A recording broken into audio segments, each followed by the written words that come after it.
ದತ್ತಾಂಶಗಳ ಮಧ್ಯಾಂಕದ ಬಗ್ಗೆ ಮಾತಾಡೋಣ.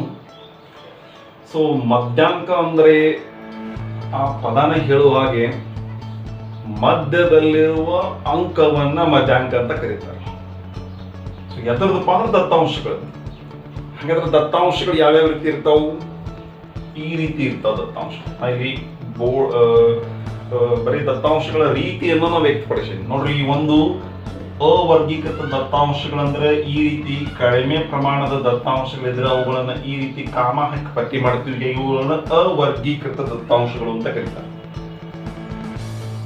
ಈ ಪ್ರಮಾಣ ಹೆಚ್ಚಾದಾಗ ನಾವು ವರ್ಗೀಕೃತ ದತ್ತಾಂಶಗಳಂತ ನಾವು ನೋಡ್ತೀವಿ. ಅಲ್ಲೇನಾಗಿರ್ತೈತಿ, ದತ್ತಾಂಶಗಳ ಸಂಖ್ಯೆ ಹೆಚ್ಚಾದಾಗ ಮೌಲ್ಯಗಳನ್ನ ಆಧರಿಸಿ ಆವೃತ್ತಿ ವಿತರಣಾ ಪಟ್ಟಿಯನ್ನ ತಯಾರು ಮಾಡಬಹುದು, ಇಲ್ಲ ಗುಂಪುಗಳು ಅಥವಾ ವರ್ಗಾಂತರವನ್ನ ಆಧರಿಸಿ ಆವೃತ್ತಿ ವಿತರಣಾ ಪಟ್ಟಿಯನ್ನ ತಯಾರು ಮಾಡಬಹುದು. ಬಟ್ ದತ್ತಾಂಶಗಳನ್ನು ವ್ಯಕ್ತಪಡಿಸುವ ರೀತಿ ಬೇರೆ ಇರಬಹುದು, ಬಟ್ ಅವುಗಳ ಮಧ್ಯಾಂಕದ ಅರ್ಥ ಒಂದೇ. ಏನು? ಕೊಟ್ಟಿರುವ ದತ್ತಾಂಶಗಳಲ್ಲಿ ಮಧ್ಯದಲ್ಲಿರುವ ಅಂಕವನ್ನು ಅಥವಾ ಮೌಲ್ಯವನ್ನು ಮಧ್ಯಾಂಕ. ಹಂಗಾದ್ರೆ ಆ ಮಧ್ಯಾಂಕದ ಸ್ವಲ್ಪ ಬೇಸಿಕ್ ತಿಳ್ಕೊಂಡು ನಾವು ಈ ಸಲ 10ನೇ ತರಗತಿಗೆ ಅತಿ ಮುಖ್ಯವಾದ ಒಂದು ವಿಚಾರವನ್ನ ತಿಳ್ಕೊಳ್ಳೋಣ. ನೋಡಿ, ನಾವು ಈಗಾಗಲೇ ಪೂರ್ವ ಜ್ಞಾನದ ಪ್ರಕಾರ ಅವರ್ಗೀಕೃತ ದತ್ತಾಂಶಗಳಿಗೆ ಮಧ್ಯಾಂಕವನ್ನ ಕಂಡುಹಿಡಿಯುವಂತ ಪ್ರಸಂಗಗಳನ್ನ ಹಿಂದಿನ ತರಗತಿಗಳಲ್ಲಿ ನೋಡಿದ್ವಿ. ಆದ್ರೂ ನಮ್ಗೆ ಗೊತ್ತಿಲ್ಲ ಅಂತ ಅನ್ಕೊಂಡ್ರು ಈಗ ಅದನ್ನ ಸ್ವಲ್ಪ ಸುಲಭ ರೂಪದಲ್ಲಿ ತಿಳ್ಕೊಂಡು ನಾವು ಮುಂದುವರಿದ್ವಿ. ಹಾಗಾದ್ರೆ ನೋಡಿ, ಅವರ್ಗೀಕೃತ ದತ್ತಾಂಶಗಳು. ಇಲ್ಲಿ ನಾನು ಒಂದು ದತ್ತಾಂಶಗಳನ್ನ ಪಟ್ಟಿ ಮಾಡೀನಿ. ಇವುಗಳ ಮಧ್ಯಾಂಕ ಅಂದ್ರೆ ಏನು ಅಂತ ವಿಚಾರ ಮಾಡೋಣ. ಸೊ ಮಧ್ಯಾಂಕ ಅಂದ್ರ ನೋಡ್ರಿ, ನಾವು ಯಾವುದೇ ಮಧ್ಯಾಂಕ ಅಥವಾ ಮಧ್ಯದಲ್ಲಿರುವ ಯಾವುದೇ ಮೌಲ್ಯವನ್ನ ಸ್ವೀಕರಿಸಬೇಕಪ್ಪ ಅಂದ್ರೆ ಅವು ಯಾವುದಾದ್ರೂ ಒಂದು ಕ್ರಮದೊಳಗಿರಬೇಕು. ಕ್ರಮ ಅಂದ್ರೆ ಅದು ಏರಿಕೆ ಕ್ರಮದ ಇರಬಹುದು, ಇಳಿಕೆ ಕ್ರಮದ ಇರಬಹುದು. ಈ ಕ್ರಮವಾಗಿದ್ದಾಗ ಅದರ ಮಧ್ಯದಲ್ಲಿ ಯಾವ ಮೌಲ್ಯ ಇದೆ ಅಂತ ನಾವು ಸರಿಯಾಗಿ ಜಡ್ಜ್ ಮಾಡಬಹುದು. ಹಾಗಾದ್ರೆ ನಾವು ಇವುಗಳನ್ನ ಏರಿಕೆ ಕ್ರಮದಾಗ ಬರೀತೀವಿ. ಹಾಗಾದ್ರೆ ಏರಿಕೆ ಕ್ರಮ ನೋಡ್ರಿ, ಏರಿಕೆ ಕ್ರಮ ಅತ್ಯಂತ ಚಿಕ್ಕ ಸಂಖ್ಯೆ 2, 2ರ ನಂತರ 3, 3ರ ನಂತರ 5, 5ರ ನಂತರ 6, 6ರ ನಂತರ 8, 8ರ ನಂತರ 10, 10ರ ನಂತರ 12. ಇವು 1 2 3 4 5 6 7 ಇದ್ದು ಇವು 1 2 3 4 5 6 7 ಅಂದ್ರೆ ಎಲ್ಲಾ ದತ್ತಾಂಶಗಳನ್ನ ಇಲ್ಲಿ ನಾವು ಬರ್ದೀವಿ. ಆದ್ರೆ ಏರಿಕೆ ಕ್ರಮದಾಗ ಬರ್ದೀವಿ.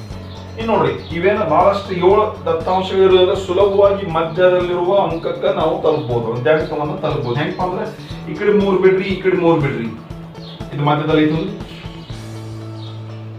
ಈ ಕಡೆ 3 ಬೆಲೆಗಳನ್ನ, ಈ ಕಡೆ 3 ಬೆಲೆಗಳನ್ನ ಬಿಟ್ಟಾಗ ಮಧ್ಯದಲ್ಲಿರುವ ಬೆಲೆ ಏನಾಗೈತಿ, ಮೌಲ್ಯ ಏನಾಗೈತಿ, 6 ಆಗೈತಿ. ಹೀಗಾಗಿ ಇವುಗಳ ಮಧ್ಯಾಂಕ MD ಏನು ಅಂತ ಕೇಳಿದ್ರ 6, ಮಧ್ಯಾಂಕ 6. ಬಟ್ ಇದನ್ನ ನಾವು ಕಡಿಮೆ ದತ್ತಾಂಶದಾಗ ಸುಲಭವಾಗಿ ಈ ಕಡೆ ಬಿಟ್ಟು ನಾವೇನ್ ಮಾಡ್ಬೋದು, ಮಧ್ಯಾಂಕವನ್ನು ವಿಚಾರ ಮಾಡ್ಬೋದು. ಸ್ವಲ್ಪ ಇವುಗಳ ಸಂಖ್ಯೆ ಹೆಚ್ಚಿದ್ದಾಗ ನಾವು ಇವುಗಳ ಈ ಮಧ್ಯಾಂಕ ತಲುಪುವಂತಹ ಕೆಲಸವನ್ನು ಹಿಂಗ್ ಮಾಡಿ ನೋಡ್ರಿ. ಮಧ್ಯಾಂಕ ಎಲ್ಲಿದೆ ಅನ್ನೋ ಮೊದಲು ವಿಚಾರ ಮಾಡೋದು. ಮಧ್ಯಾಂಕ MD ಇಸ್ ಈಕ್ವಲ್ ಟು ನೋಡ್ರಿ, ಇಲ್ಲಿ ಮೌಲ್ಯಗಳ ಸಂಖ್ಯೆ 7 ಅದ. ಮೌಲ್ಯಗಳ ಸಂಖ್ಯೆ ಎಷ್ಟದ? 7 ಅದ. ಸೊ ಮೌಲ್ಯಗಳ ಸಂಖ್ಯೆ 7, 1 2 3 4 5 6 7 ಅದಾವ. ಸೊ n ಬೆಲೆ 7 ಅಂದ್ರೆ ಇದು ಬೆಸ ಸಂಖ್ಯೆ ಐತಿ. ಬೆಸ ಸಂಖ್ಯೆ ಇದ್ದಾಗ ಆ ಬೆಸ ಸಂಖ್ಯೆಗೆ ಒಂದು ಕೂಡಿಸಿ ಅರ್ಧ ಮಾಡಿದ್ರೆ ನಾವು ಆ ಮಧ್ಯಾಂಕದ ಸ್ಥಾನಕ್ಕೆ ಹೋಗಿ ತಲುಪ್ತೀವಿ. ಮಧ್ಯಾಂಕ ತಲುಪಂಗಿಲ್ಲ, ಮಧ್ಯಾಂಕದ ಸ್ಥಾನ. ಅರ್ಥ ಏನ್ ನೋಡ್ರಿ, MD ಇಸ್ ಈಕ್ವಲ್ ಟು 7ಕ್ಕೆ 1 ಕೂಡಿಸ್ರಿ, 7 1 ಕೂಡಿಸ್ರಿ 8, 8ರ ಅರ್ಧ 4ನೇ ಮೌಲ್ಯ. ಹಂಗಾದ್ರೆ 4ನೇ ಮೌಲ್ಯ ಎಕ್ಸಾಕ್ಟ್ಲಿ ಎಲ್ಲಿ ಬರ್ತದೆ ನೋಡ್ರಿ. 4ನೇ ಮೌಲ್ಯ ಅಂತ ಹೇಳ್ತಾ ಇದೆ, ಸ್ಥಾನವನ್ನ ಹೇಳ್ಕೊಡ್ತಾ ಇದೆ. 4ನೇ ಮೌಲ್ಯ ನೋಡ್ರಿ, 1ನೇ ಮೌಲ್ಯ, 2ನೇ ಮೌಲ್ಯ, 3ನೇ ಮೌಲ್ಯ, 4ನೇ ಮೌಲ್ಯ. ಹಾಗಾದ್ರೆ 4ನೇ ಮೌಲ್ಯ 6 ಆಗಿದೆ. ಹೀಗಾಗಿ ಇದನ್ನ ಕಡಿಮೆ ಪ್ರಮಾಣದಲ್ಲಿ ಜಸ್ಟ್ ಗುರ್ತಾ ಹಿಡಿಬಹುದು. ಬಟ್ ಹೆಚ್ಚಿನ ಪ್ರಮಾಣದಲ್ಲಿ ಈ ರೀತಿ ನೀವು ಮಧ್ಯಾಂಕದ ಮೌಲ್ಯದ ಸ್ಥಾನವನ್ನ ತಲುಪಬಹುದು. ಬಟ್ ಇನ್ನೊಂದು ರೀತಿ ದತ್ತಾಂಶಗಳನ್ನ ವರ್ಗೀಕೃತ ದತ್ತಾಂಶಗಳನ್ನ ಪಟ್ಟಿ ಮಾಡ್ಕೊಂಡೇನಿ. ಇಲ್ಲೇನು ಬದಲಾವಣೆ ಇದಂದ್ರೆ, ಇಲ್ಲಿ ಮೌಲ್ಯಗಳ ಸಂಖ್ಯೆ 7 ಅನ್ನೋದು ಬೆಸ ಸಂಖ್ಯೆ ಆಗಿದೆ. ಇಲ್ಲಿ ಮೌಲ್ಯಗಳ ಸಂಖ್ಯೆ ಎಷ್ಟೈತೆ ನೋಡ್ರಿ, 1 2 3 4 5 6 ಅದ. ಮೌಲ್ಯಗಳ ಸಂಖ್ಯೆ ಎಷ್ಟದ? 6 ಅದ. ಇವುಗಳ ಮಧ್ಯಾಂಕವನ್ನು ಹೇಳಬೇಕಪ್ಪ ಅಂದ್ರೆ ಇಲ್ಲಿ ಕೂಡ ಇವುಗಳನ್ನ ಏರಿಕೆ ಕ್ರಮ ಬರ್ಕೊಳ್ಳೋನು. ಸೊ ಏರಿಕೆ ಕ್ರಮ ಏನಾಗ್ತೈತೆ ನೋಡ್ರಿ, ಏರಿಕೆ ಕ್ರಮ ಅತ್ಯಂತ ಚಿಕ್ಕ ಸಂಖ್ಯೆ 8, 8ರ ನಂತರ 14, 14ರ ನಂತರ 18, 18ರ ನಂತರ 20, 20ರ ನಂತರ 25, 25ರ ನಂತರ 30. 1 2 3 4 5 6. ಸೊ ಇಲ್ಲಿ ಮೌಲ್ಯಗಳ ಸಂಖ್ಯೆ 6 ಅದ. ಸೊ ಇಲ್ಲಿ ನಿಖರವಾದ ನಮಗ ಮಧ್ಯಾಂಕ ಸಿಗುವುದಿಲ್ಲ. ಯಾಕಂದ್ರೆ ಇಲ್ಲಿ ಈ ಕಡೆ 3 ಈ ಕಡೆ 3 ಬಿಟ್ಟು ಹಂಗ ಇಲ್ಲಿ ಈ ಕಡೆ 3 ಈ ಕಡೆ 3 ಬಿಟ್ಟು ಅಂದ್ರೆ ಮಧ್ಯದಲ್ಲಿ ಯಾವುದೇ ಸಂಖ್ಯೆ ಉಳಿದಿಲ್ಲ. ಹಂಗಾದ್ರೆ ಎನ್ ಬೆಲೆ ಸಮ ಸಂಖ್ಯೆ ಇದ್ದಾಗ ಯಾವಾಗಲೂ ಇದೇ ಸಮಸ್ಯೆ ಆಗ್ತೈತೆ. ಹಂಗಾದ್ರೆ ಇಲ್ಲಿ ಹೆಂಗ್ ಮಧ್ಯಾಂಕವನ್ನ ಹೇಳ್ಬೇಕಪ್ಪ ಅಂದ್ರೆ ಈ ರೀತಿ ಮಧ್ಯಾಂಕ ಸಂದರ್ಭ ಬಂತಂದ್ರೆ ಏನ್ ಮಾಡ್ತಾರಪ್ಪ ಅಂದ್ರ ನೋಡ್ರಿ, ಈ ಕಡೆ 2 ಮೌಲ್ಯ ಈ ಕಡೆ 2 ಮೌಲ್ಯ ಬಿಡ್ರಿ, ಮಧ್ಯದಲ್ಲಿರುವ 2 ಮೌಲ್ಯಗಳ ಸರಾಸರಿ, ಮಧ್ಯದಲ್ಲಿರುವ 2 ಮೌಲ್ಯಗಳ ಸರಾಸರಿ ಏನಂತಾರು ಇಲ್ಲಿ ಈ ದತ್ತಾಂಶಗಳ ಮಧ್ಯಾಂಕ ಅಂತ ಕರೀತಾರೆ. ಅಂದ್ರೆ ಇಲ್ಲಿ ಮಧ್ಯಾಂಕವನ್ನ ಹೇಳ್ಬೇಕಾದ್ರೆ ನಾವು ಮಧ್ಯದಲ್ಲಿರುವ 2 ಮೌಲ್ಯಗಳ ಸರಾಸರಿ ಅಂದ್ರೆ 2 ಮೌಲ್ಯಗಳನ್ನು ಕೂಡಿಸಿ 2ರಿಂದ ಭಾಗಿಸಿದಾಗ ಮಧ್ಯಾಂಕ ಸಿಗ್ತದೆ. ಹಾಗಾದ್ರೆ ಇಲ್ಲಿ ಮಧ್ಯಾಂಕ ಏನ್ ನೋಡ್ರಿ, MD ಮಧ್ಯಾಂಕ ಇಸ್ ಈಕ್ವಲ್ ಟು 18 20 ಕೂಡಿಸಿ 2ಅನ್ನ ಭಾಗಿಸ್ರಿ. ಹಾಗಾದ್ರೆ ನೋಡ್ರಿ ಏನಾಗತ್ತದು, 18 20 ಕೂಡಿಸಿದಾಗ ಏನಾಗತ್ತ 38, 38ರ ಅರ್ಧ, 38ರ ಅರ್ಧ ಅಂದ್ರೆ 19 ಅಲ್ಲ, 38ರ ಅರ್ಧ ಅಂದ್ರೆ 19. ಸೊ ಈ ರೀತಿ ಮಧ್ಯಾಂಕ ನಮಗೆ ಸಿಗ್ತೈತೆ ಯಾವಾಗಪ್ಪ ಅಂದ್ರೆ ಎನ್ ಬೆಲೆ ಸಮಸಂಖ್ಯೆ ಇದ್ದಾಗ. ಇನ್ನ ಇಲ್ಲಿ ತಲುಪಬೇಕಾದ್ರೆ ಯಾವ ರೀತಿ ತಲುಪ್ತೀವಪ್ಪ ಅಂದ್ರೆ ಮಧ್ಯಾಂಕ MD is equal to n/2 plus n/2 plus 1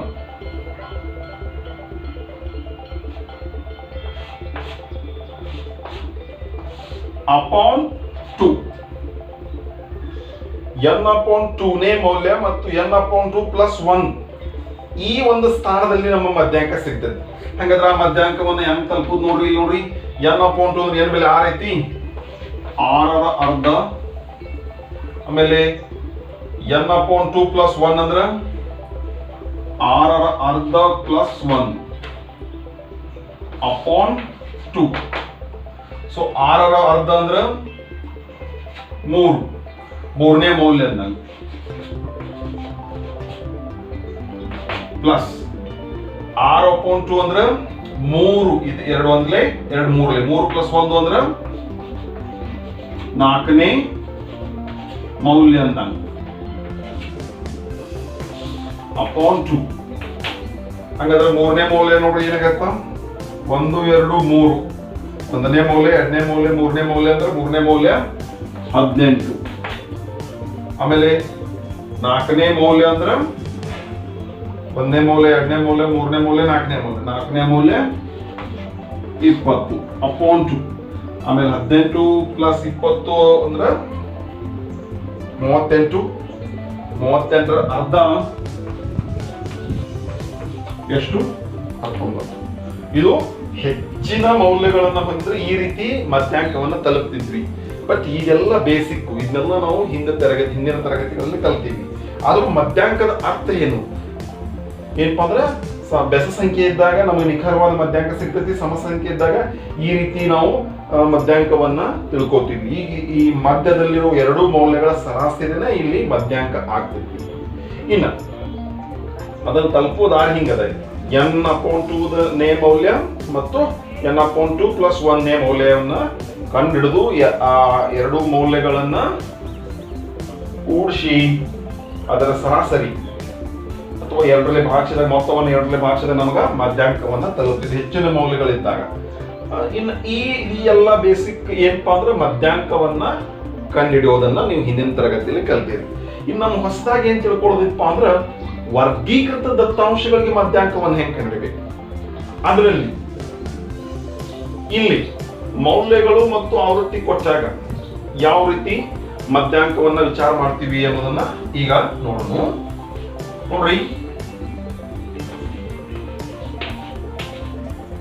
ನೋಡ್ರಿ ಈಗ ಈ ದತ್ತಾಂಶಗಳು ಕಡಿಮೆ ಪ್ರಮಾಣದಲ್ಲಿದ್ದು ಅವುಗಳನ್ನ ಏರಿಕೆ ಕ್ರಮದಾಗ ಬರೆಯಕ್ಕೆ ಸುಲಭವಾಗಿ ನಮಗೆ.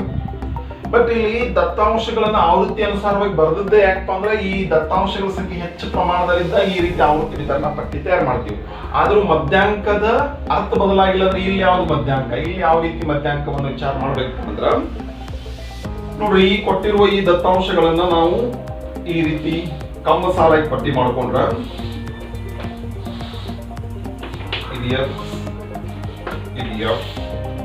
ಎಕ್ಸ್ ಅಂದ್ರ 10, 12, 18, 20, 25.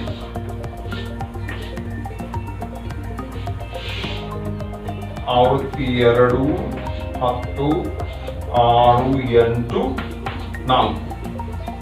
ಈ ಆವೃತ್ತಿಗಳ ಒಟ್ಟು ಮೊತ್ತವೇ ಎನ್ ಬೆಲೆ, ಸಮೇಶನ್ ಆಫ್ ಎಫ್ ಅಂತ ಕರಿತೀವಿ. ಎಷ್ಟಾಯ್ತು ನೋಡ್ರಿದ 8, 4, 12, 12, 6, 18, 18, 2, 20, 29, 30.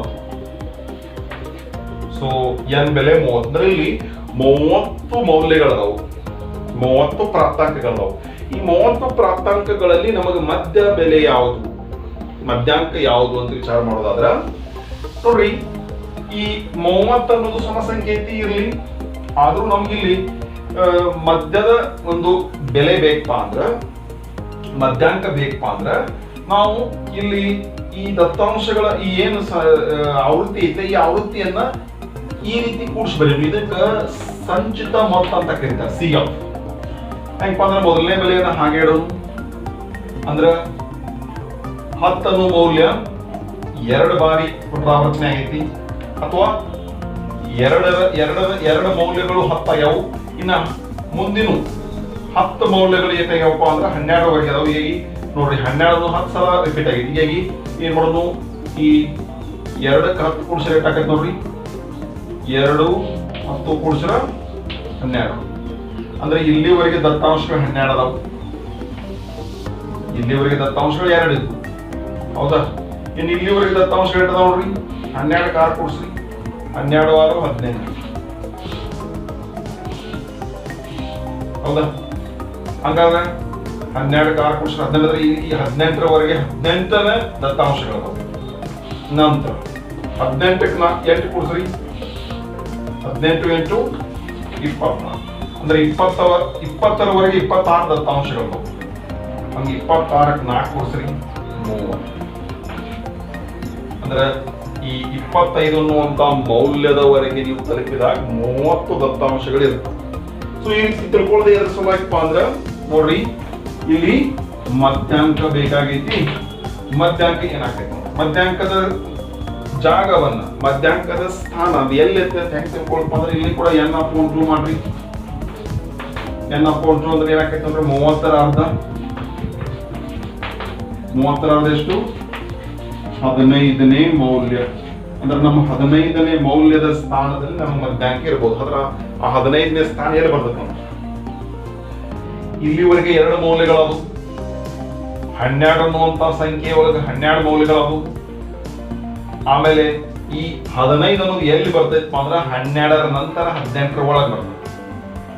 ಹಂಗಾದ್ರೆ 12ರ ನಂತರ ಮುಂದಿನ ಮೌಲ್ಯನ ಯಾವ್ದು ಬರೀತೀರಪ್ಪ ಅಂದ್ರೆ 18 ಬರ್ಕೋತ ಹೋಗ್ತೀರಿ. ಅಂದ್ರೆ ಬರೀತಾ ಹೆಂಗ್ ಬರೀತೀರಿ ನೋಡ್ರಿ, 10, 10 2 ಸಲ, 12 12, 12 ಅಂತ 10 ಸಲ ಬರೀತೀರಿ.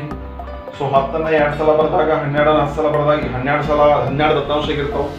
ಅದ್ರ ಮುಂದಿನ ದತ್ತಾಂಶ ಯಾವ್ದು ಬರೀತೀರಿ ಅಂದ್ರೆ 18ನ್ನ ಬರೆಯಕ್ಕೆ ಸ್ಟಾರ್ಟ್ ಮಾಡ್ತೀರಿ, ಹೌದಿಲ್ಲ?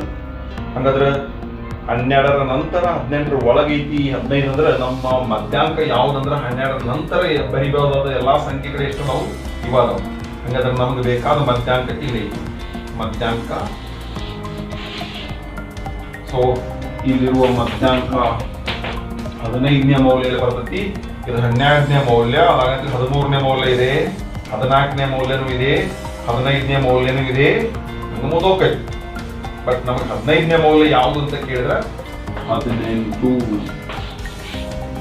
ಸೊ ಆವೃತ್ತಿ ಕೊಟ್ಟಾಗ ಈ ಸಂಚಿತ ಮೊತ್ತವನ್ನ ಆಧಾರವಾಗಿ ಇಟ್ಕೊಂಡು ಏನ್ ಮಾಡ್ತೀವಪ್ಪ ಅಂದ್ರೆ ಮಧ್ಯಾಂಕವನ್ನ ಲೆಕ್ಕ ಮಾಡ್ತೀವಿ, ಸಂಚಿತ ಮೊತ್ತವನ್ನ.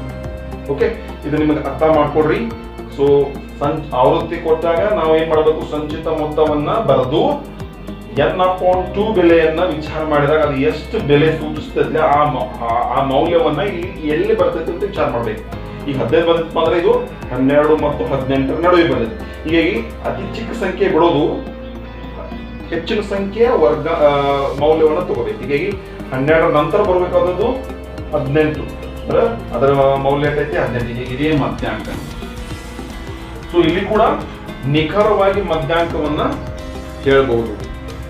ಯಾವಾಗಪ್ಪ ಅಂದ್ರೆ ಮೌಲ್ಯ ಮತ್ತು ಆವೃತ್ತಿ ಕೊಟ್ಟ.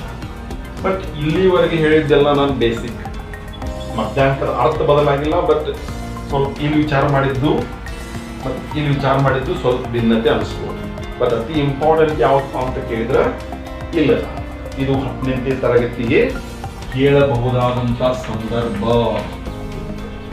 ವಾರ್ಷಿಕ ಪರೀಕ್ಷೆಯಲ್ಲಿ ಕೇಳಬಹುದು, ಅತಿ ಸಂಭವನೀಯ ಪ್ರಶ್ನೆ. ಮತ್ತೆ ಇಲ್ಲಿ ಯಾವ ರೀತಿ ಮಧ್ಯಾಂಕವನ್ನ ವಿಚಾರ ಮಾಡ್ತೀವಿ ಅನ್ನೋದು ನಾವು ಸರಿಯಾಗಿ ಕಲಿಬೇಕಾಗಿದೆ. ಇದೆಲ್ಲ ಬೇಸಿಕ್.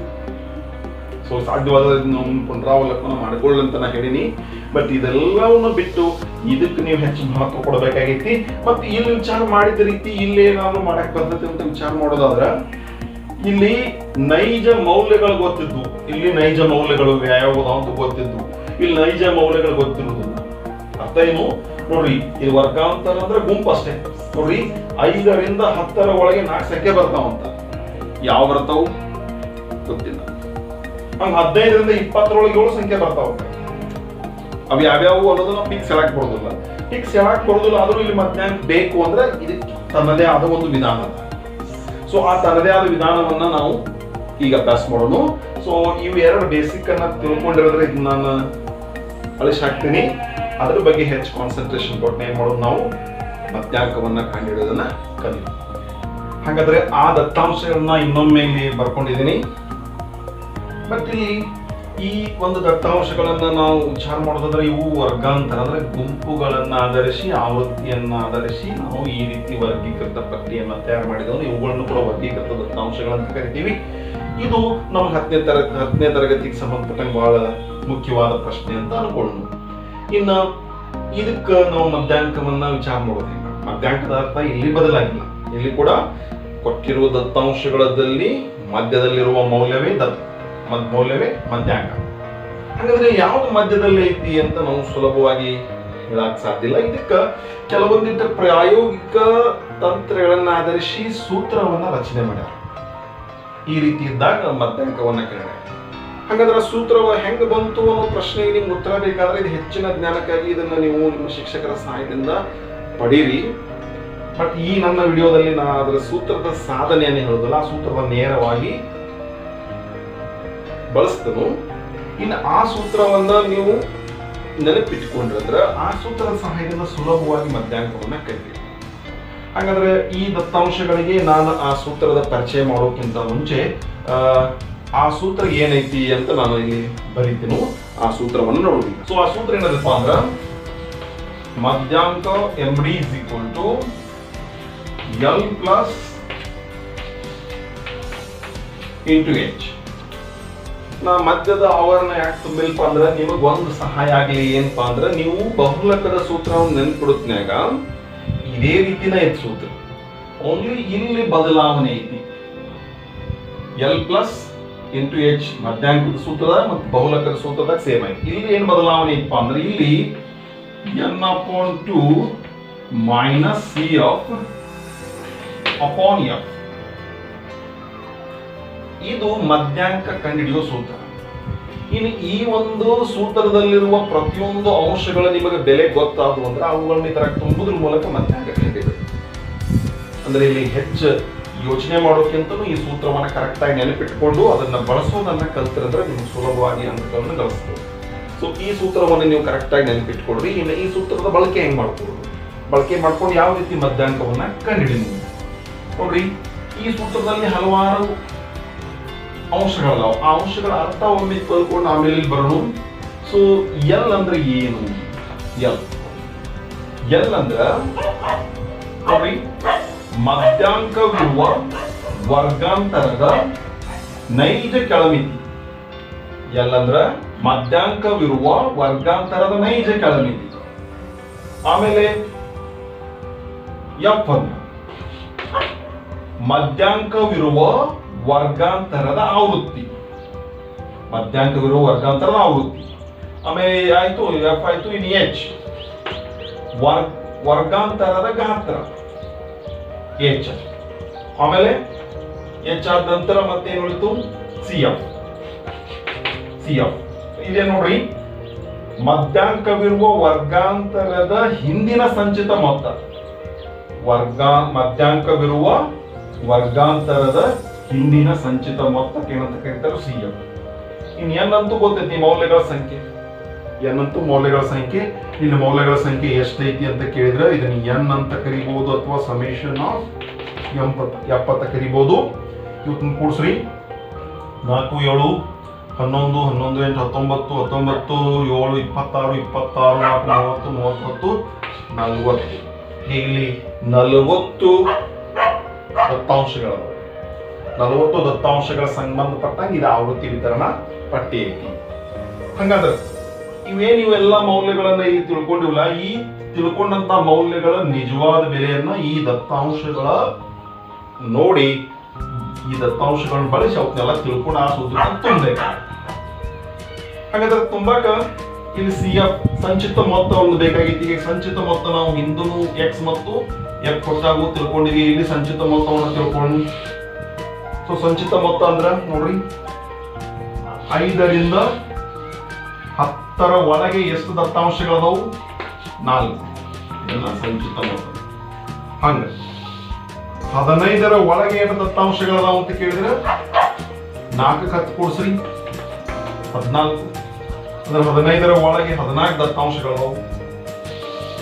ಆಮೇಲೆ 20 ಒಳಗೆ ಎಷ್ಟು ದತ್ತಾಂಶಗಳದಾವ ಅಂದ್ರೆ, ಸೊ ಇದು ಒಳಗೆ ಯಾಕಂದ್ರೆ ವರ್ಗಾಂತರ ಓದೋ ಪದ್ಧತಿ ಹೆಂಗೈತಿ? ಇದು ನಿರಂತರ ವಿಧಾನದ ವರ್ಗಾಂತರದ ಪದ್ಧತಿ ಐತಿ. ನಿರಂತರ ವಿಧಾನದೊಳಗೆ ಏನಂತ ಕರೀತಾರೆ? ಇದನ್ನ ಕೆಳಮಿತಿಯನ್ನ 15 ರಿಂದ 20 ಒಳಗೆ, 20 ರಿಂದ 25 ಒಳಗೆ ಹಿಂಗ್ ಓದ್ತಾರೆ. ಹೀಗಾಗಿ ನೋಡ್ರಿ, ಇದು 15 ರಿಂದ 20 ಒಳಗೆ ಅಷ್ಟಾದ್ರೆ 7, ಬಟ್ 20 ಒಳಗೆ ಅಂದ್ರೆ ಹಿಂದಿನ ಎಲ್ಲ ಬಂತು. ಹಂಗಾದ್ರೆ 20 ಒಳಗೆ ಎಷ್ಟು ದತ್ತಾಂಶಗಳು ಅಂದ್ರೆ 14ಕ್ಕೆ 7 ಕೊಡ್ಸ್ರಿ 21.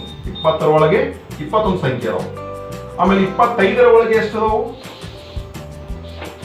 21 ಮತ್ತೆ 8 ಕೊಡ್ಸ್ರಿ 23. ಆಮೇಲೆ 30 ಒಳಗೆ ಎಷ್ಟು ದತ್ತಾಂಶ ಅದಾವು? 29 ಮತ್ತು 7 ಕೂಡಿಸ್ರಿ 36.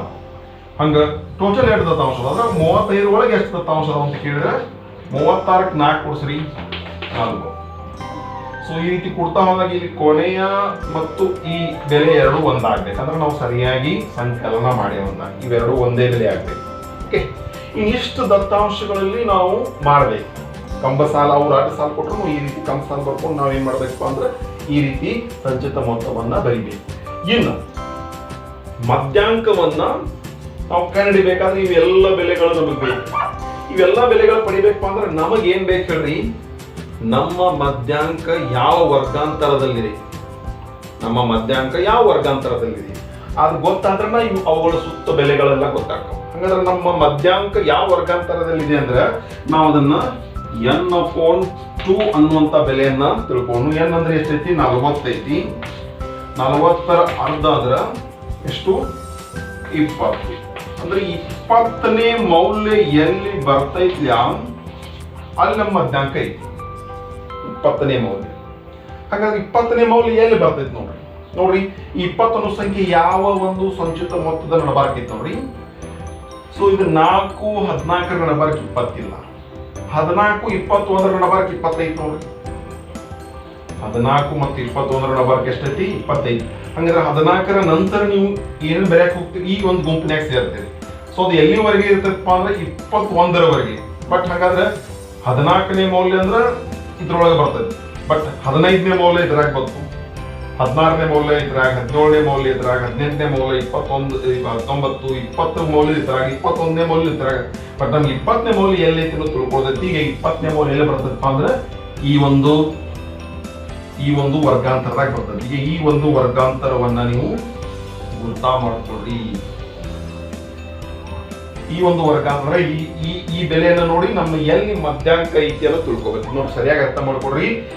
ಈ ಒಂದು n/2 ಬೆಲೆ ಏನು ಬರ್ತೈತೆ ಇದರ ಅರ್ಧ ಮಾಡ್ಕೊ. n/2 ಬೆಲೆ ಏನು ಬರ್ತೈತೆ ಇದನ್ನ ನಾವು ಯಾವ ಎರಡು ಸಂಖ್ಯೆಗಳ ನಡಬಾರ್ದು ಬರ್ತೈತಿ ನೋಡ್ಬೇಕು. ಆ ಸಂಖ್ಯೆಗಳಲ್ಲಿ ದೊಡ್ಡ ಸಂಖ್ಯೆ ಯಾವ್ದೈತಿ ಅದೇ ವರ್ಗಾಂತರವನ್ನು ಹಿಡ್ಕೋಬೇಕು. ನೋಡ್ರಿ 14 21 ನಡಬಾರ್ದು ಬರ್ತೈತಿ 20. ದೊಡ್ಡ ಸಂಖ್ಯೆ ಯಾವ್ದಿಲ್ಲಿ 21. ಹಾಗಾದ್ರೆ 21 ಯಾವ ತೋರ್ಸೈತಿ ವರ್ಗಾಂತರ ಇಲ್ಲಿ ನಮ್ಮ ಮಧ್ಯಾಂಕ ಐತಿ ಅಂತ ಅರ್ಥ ಮಾಡ್ಕೋಬೇಕು. ಈಗ ಇಲ್ಲಿ ಮಧ್ಯಾಂಕ ಅರ್ಥ ಐತಿ ಅಂತ ಗೊತ್ತಾದ್ರೆ ನಾವೇನ್ ಮಾಡ್ಬೇಕಾಗತ್ತೆ, ಇವೆಲ್ಲ ಬೆಲೆಗಳನ್ನ ತಿಳ್ಕೊಬೇಕು. ಸೊ ಮೊದಲನೇ ಬೆಲೆ ಏನ್ ಮಾಡೋದು, ಎಲ್ ತಿಳ್ಕೊಂಡು. ಎಲ್ ಅಂದ್ರೆ ಏನು, ಮಧ್ಯಾಂಕವಿರುವ ವರ್ಗಾಂತರ ನೈಜ ಕಳಮಿತಿ. ಹಾಗಾದ್ರೆ ಮಧ್ಯಾಂಕ ಇಲ್ಲ ಐತಿ ಗೊತ್ತಾಗಿತ್ತು ನಮಗೆ. ಹಾಗಾದ್ರೆ ಮಧ್ಯಾಂಕವಿರುವ ವರ್ಗಾಂತರ ನೈಜ ಕಳಮಿತಿ ಅಂದ್ರೆ, ಸೊ ಇಲ್ಲಿ ಮಧ್ಯಾಂಕ ಇದೆ ನೈಜ ಕಳಮಿತಿ ಅಂದ್ರೆ ಇದು ಎಲ್ ಬೆಲೆ ಇದು. ಬಟ್ ಇದನ್ನ ತಗೋ ಸಂದರ್ಭ ಬರ್ತದೆ ಯಾವಪ್ಪ ಅಂದ್ರೆ ಇವು ನಿರಂತರ ಇದ್ದಾಗ ಇದೇ ಏನಪ್ಪಾ ಅಂದ್ರೆ ಎಲ್ ಬೆಲೆ. ಬಟ್ ಇವೇನಾದ್ರು ಸೇರ್ಪಡೆ ವಿಧಾನದಾಗಿದ್ದು ನಿರಂತರ ಇರ್ಲಿಲ್ಲ ಅಂದ್ರೆ ಇದನ್ನ ಕೂಡ್ಸೋದು ಅರ್ಧ ಮಾಡೋದು ಅವಾಗ ಅದು ಎಲ್ ಬೆಲೆ. ಓಕೆ, ಅಂತ ಲೆಕ್ಕನೂ ಒಂದು ಯಾವಾದ್ರೂ ಇದ್ರೆ ನೋಡ್ರಿ. ಹೆಚ್ಚಿನ ಲೆಕ್ಕಗಳು ನಿರಂತರ ಇರ್ತಾವೆ. ಬಟ್ ನಿಮ್ಗೆ ಎಲ್ ಬೆಲೆ ಇವೆರಡು ಸೇಮ್ ಇದ್ದಾಗ ಇಲ್ಲಿರೋ ಬೆಲೆನೇ ಎಲ್ ಬೆಲೆ. ಬಟ್ ಇವೆರಡು ಭಿನ್ನ ಆಗಿದ್ದು ಅಂದ್ರೆ ಇವೆರಡು ಕೂಡಿಸಿ ಅರ್ಧ ಮಾಡೋದು ಅವಾಗ ಅದು ಎಲ್ ಬೆಲೆ. ಹೀಗಾಗಿ ಇದು ಎಲ್ ನೈಜ ಕಳಮಿತಿ ಆಯ್ತು. ನೆಕ್ಸ್ಟ್ ಮುಂದೆ ನೋಡಿ ಎಫ್ ಬೆಲೆ. ಎಫ್ ಬೆಲೆ ಅಂದ್ರೆ ಮಧ್ಯಾಂಕವಿರುವ ವರ್ಗಾಂತರದ ಆವೃತ್ತಿ, ಇದು ಎಫ್ ಬೆಲೆ, ಸ್ಮಾಲ್ ಎಫ್ ಬೆಲೆ. ಆಮೇಲೆ ಎಚ್ ಬೆಲೆ. ಎಚ್ ಬೆಲೆ ಅಂದ್ರೆ ಕೆಳಗಿನ ಸಂಖ್ಯೆಯಿಂದ ಮ್ಯಾಗಿನ ಸಂಖ್ಯೆ ಕಳೀರಿ. 15 10 ಕಳೀರಿ 5, 10 5 ಕಳೀರಿ 5, 15 10 ಕಳೀರಿ 5. ಎಲ್ಲಿ ಬೇಕಾದ್ರೆ ಕೆಳಗಿನ ಸಂಖ್ಯೆಯಿಂದ ಮ್ಯಾಗಿನ ಸಂಖ್ಯೆ ಕಳೀರಿ. 25 20 ಕಳೀರಿ 5, 30 25 ಕಳೀರಿ 5, 35 30 ಕಳೀರಿ 5. ಹಾಗಾದ್ರೆ ಎಚ್ ಬೆಲೆ 5. ಎಚ್ ಬೆಲೆ ಆಯ್ತಾ. ಇನ್ನು ಸಿ ಎಫ್ ಬೆಲೆ. ಸಿ ಎಫ್ ಬೆಲೆ ಅಂದ್ರೆ ಏನಂದಿದ್ದು ನಾವು, ಮಧ್ಯಾಂಕವಿರುವ ವರ್ಗಾಂತರದ ಹಿಂದಿನ ಸಂಚಿತ ಮೊತ್ತ. ಹಾಗಾದ್ರೆ ಇಲ್ಲಿ ಮಧ್ಯಾಂಕವಿರುವ ವರ್ಗಾಂತರ ಇದೆ. ಮಧ್ಯಾಂಕವಿರುವ ವರ್ಗಾಂತರ ಸಂಚಿತ ಮೊತ್ತ ಅಂದ್ರೆ 21. ಬಟ್ ನಮಗೆ ಏನಂದ್ವಿ, ಹಿಂದಿನ ಇದಲ್ಲ ಇದು. ಸೊ ಇದು ಸಿ ಎಫ್. ಸೊ ಏನೆಲ್ಲ ಬೇಕೆಲ್ಲ ನೋಡ್ರಿ. ಎಲ್ ಬೇಕು, n/2 ಬೆಲೆನೂ ಆಯ್ತಾ, ಸಿ ಎಫ್ ರೆಡಿ ಐತಿ, ಎಫ್ ರೆಡಿ ಐತಿ, ಎಚ್ ರೆಡಿ ಐತಿ. ಇವೆಲ್ಲವುಗಳನ್ನ ನಾವು ತಿಳ್ಕೊಂಡು ಹೋದ್ರೆ ಇವುಗಳನ್ನ ಈ ಸೂತ್ರದಾಗ ತುಂಬಿ ಮಧ್ಯಾಂಕವನ್ನ ಲೆಕ್ಕ ಮಾಡೋದು. ಹೀಗಾಗಿ ಇವುಗಳನ್ನ ತಿಳ್ಕೊಳ್ಳೋದು ಬಹಳ ಮುಖ್ಯ ಐತಿ. ಹೀಗಾಗಿ ಈ ತಿಳ್ಕೊಳ್ಳುವಂತ ಕೆಲಸ ನೀವು ಕರೆಕ್ಟ್ ಮಾಡಿದ್ದೆ ಆದ್ರೆ ಈ ಸೂತ್ರದ ಮೂಲಕ ನಿಮಗೆ ಮಧ್ಯಾಂಕ ಕರೆಕ್ಟ್ ಆಗಿ ಸಿಗ್ತೈತಿ. ಹಾಗಾದ್ರೆ ನಾವು ಆ ಸೂತ್ರದಲ್ಲಿ ಈ ಎಲ್ಲಾ ಬೆಲೆಗಳನ್ನ ತುಂಬ. ಹಾಗಾದ್ರೆ ನೋಡಿ ಎಲ್ ಬೆಲೆ ಎಷ್ಟೈತಿ, 15. n/2 ಅಂದ್ರೆ ಬೆಲೆ ನೇರವಾಗಿ ತುಂಬಿಡೋದು. n/2 ಬೆಲೆ ಅಂದ್ರೆ 20 ಮೈನಸ್ ಸಿ ಎಫ್ ಬೆಲೆ 14, ಎಫ್ ಬೆಲೆ 7, ಎಚ್ ಬೆಲೆ 5. ಸೊ ಬೆಲೆ ತುಂಬೇವಿ. ಇನ್ನು ಈ 15 ಹಾಗೆ ಇಡೋನು, ಇದರ ಸಂಪೂರ್ಣ ಉತ್ತರ ಬರುವವರೆಗೆ. ಸೊ 20 14 ಕಳೆದ 6/7, ಇದು 5. ಸೊ 15 ಪ್ಲಸ್ 6 ಆಮೇಲೆ /7. ಸೊ 15 ಹಾಗೆ ಇಡೋನು. ಇನ್ನು 30 7 ಭಾಗಿಸಿ ಭಾಗಲಬ್ಧ ಬರೀ. ಸೊ 30 7 ಭಾಗಿಸಿದ್ರೆ ಎಷ್ಟು ಭಾಗಲಬ್ಧ ಆಗ್ತೈತಿ ನೋಡ್ರಿ. ಸೊ 7 4 28, 2 ಉಳಿತು, ಪಾಯಿಂಟ್ ಕೊಟ್ಟು 0 ತಗೊಳ್ಳೋನು. 7 2 14, 6 ಉಳಿತು, ಹೆಂಗೂ ಪಾಯಿಂಟ್ ಕೊಟ್ಟು ಇನ್ನೊಂದು 0 ತಗೊಳ್ಳೋನು. 7 8 56. ಸೊ ಇದೀಗೆ ಭಾಗಲಬ್ಧ ಮುಂದುವರಿತೈತಪ್ಪ ಅಂದ್ರೆ ಇದು ನಾವು ಇಲ್ಲೇ 2 ದಶಮಾಂಶಕ್ಕೆ ನಿಂದ್ರಿಸೋನು. ಸೊ ಇದನ್ನ ಉತ್ತರ ಬರೀನು 4 ಪಾಯಿಂಟ್. ಇದು ಹಿಂಗ ಮುಂದುವರಿತೈತಪ್ಪ ಅಂದ್ರೆ 28 ಬರೀರಿ, 28 ಬರೀರಿ, ಅಥವಾ 29 ಬರ್ಬಿಡಿ. ಯಾಕಂದ್ರೆ ಇದು ಭಾಗಲಬ್ಧ ಅಂತ್ಯಗೊಳ್ಳಂಗಿಲ್ಲ, ಹಿಂಗ ಮುಂದುವರಿತೈತಿ. ಸೊ ಇದರ ಕಂಪ್ಲೀಟ್ ಆನ್ಸರ್ ಏನಪ್ಪಾ ಅಂದ್ರೆ ಈಗ 15 4.29 ಕೂಡಿಸ್ರಿ. 15 15.00 ಅಂತ ಬರ್ದನು. ಸೊ 9 2 15ಕ್ಕೆ 4 ಕೂಡಿಸ್ರ 19. ಹಂಗಾದ್ರೆ 19.29. ಇದು ನಮಗೆ ಬೇಕಾದ ಮಧ್ಯಾಂಕ. ಈ ರೀತಿ ನಾವು ಸುಲಭವಾಗಿ ಮಧ್ಯಾಂಕವನ್ನ ಕಂಡುಹಿಡಿದೀವಿ. ಹೀಗಾಗಿ ಈ ಮಧ್ಯಾಂಕ 19.29 ಎಲ್ಲಿ ಬರ್ತದೆ ನೋಡ್ರಿ, 15ರ ನಂತರ 20ರ ಒಳಗೆ ಬರ್ತದೆ ನೋಡ್ರಿ.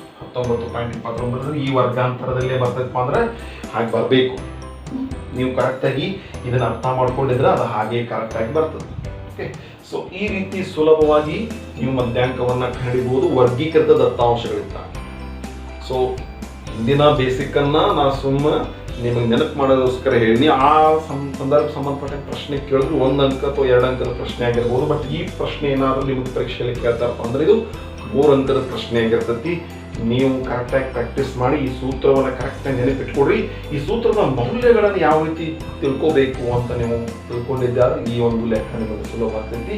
ಇದನ್ನ ಪ್ರಾಕ್ಟೀಸ್ ಮಾಡಿ. ಇದಕ್ಕೆ ಸಂಬಂಧಪಟ್ಟ ಮತ್ತಷ್ಟು ಲೆಕ್ಕಗಳನ್ನು ನಾವು ಮುಂದಿನ ವಿಡಿಯೋಗಳಲ್ಲಿ ಬಿಡಿಸೋಣ ಅಂತ ಹೇಳ್ತಾ ಈ ವಿಡಿಯೋನ ಇಲ್ಲೇ ಮುಗಿಸ್ತಾ ಇದ್ದೀನಿ. ಧನ್ಯವಾದ.